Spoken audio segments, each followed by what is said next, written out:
사실은 창업자금에 대해서 이야기를 저희가 맨 마지막에 하는 이유는 뭐냐면, 많은 분들이 창업자금을 소위 말해서 잘못 이해해서 정책자금 같은 거를 그냥 당연히 정부에서 빌려주는 돈, 내가 창업할 때 한 7천만 원이 부족하면 정부에서 빌려주는 정책자금 7천만 원이 있으니까 창업하는데 문제가 없겠지라는 생각들, 또는 정책자금은 정부에서 빌려주는 돈이니까 내가 아파트로 담보로 해서 빌리는 것보다는 그냥 정책자금을 받는 게 더 유리하겠지라든지 이런 식으로 많이들 착각을 하신다라고 하는 게 되게 큽니다.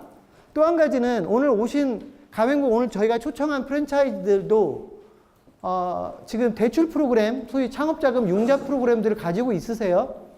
창업자금 융자 프로그램이 없는 것보다는 당연히 있는 게 훨씬 좋고, 가맹본부들 입장에서는 은행하고 이제 보통 연계해서 창업자금 융자 프로그램을 가동을 하는데, 적어도 은행에서 이 회사는 믿을만하다, 이 회사는 좀 돈을 줘도 되겠다라고 생각이 돼서 그런 융자 프로그램들이 돌아가기 때문에 가맹본부로서는 이런 융자 프로그램을 가지고 있다는 그 자체로도 경쟁력이 되기도 합니다.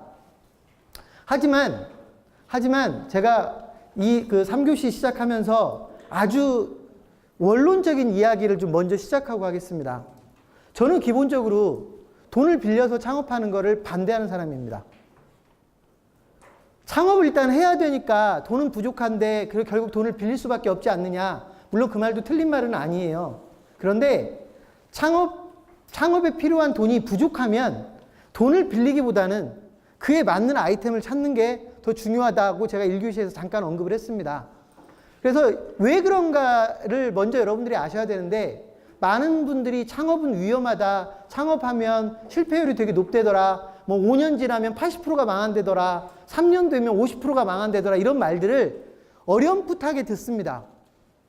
근데 그 어렴풋하게 듣는 게 여러분이 정확하게 이해하지 못하니까 그냥 말로 그러겠지, 소위 말해서 조심하라고 그러는 거겠지, 창업을 신중하게 하라고 그런 말을 하는 거겠지라고 소위 말해서 편안하게 생각을 해버리세요. 실제 그렇지 않을 거라고 생각하는 겁니다. 그리고 적어도 나는 거기에 들어가지 않겠지. 10명이 창업하면 그 중에 8명이 5년 이내에 소위 사라진다는 얘기인데, 그 사라지는 8명에 적어도 나는 포함이 안 되겠지라고들 생각을 합니다. 하지만 여러분도 예외가 될 수 없습니다. 제가 창업을 한다고 하면 저도 예외가 될 수 없습니다.